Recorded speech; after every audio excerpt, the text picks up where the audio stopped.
இன்பநிதியை பற்றி பேசணும். இப்போ இன்பநிதியை ஷேப் பண்ணணுன்ட்டாரான் ஸ்டாலின்.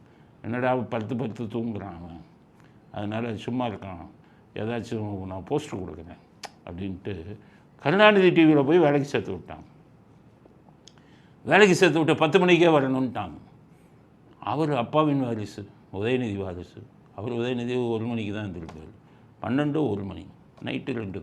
அவரும் அதே மாதிரி இன்பநிதி நான் காலையில் 1 மணிக்கு தான் எழுந்திருப்பார்.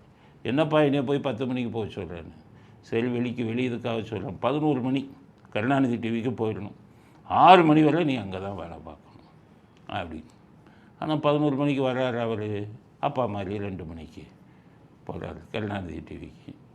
அங்கே போய் கருணாநிதி டிவியை பற்றி இவருக்கு என்ன தெரியும்? ஒரு தனி ரூம், ஏசி ரூம், பியூனு எல்லாம் கொடுத்து இதை பார்த்துக்கப்பான்னு விடுறாங்க.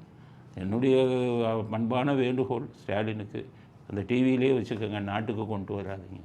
இப்படிப்பட்ட ஆட்கள் எல்லாம், இப்படிப்பட்ட வாரிசுகள் எல்லாம் நாட்டுக்கு கொண்டு வராதிங்க. கருணாநிதி டிவிக்கு மட்டும் அவரை வாரிசாக வைத்துக் கொள்ளுங்கள்.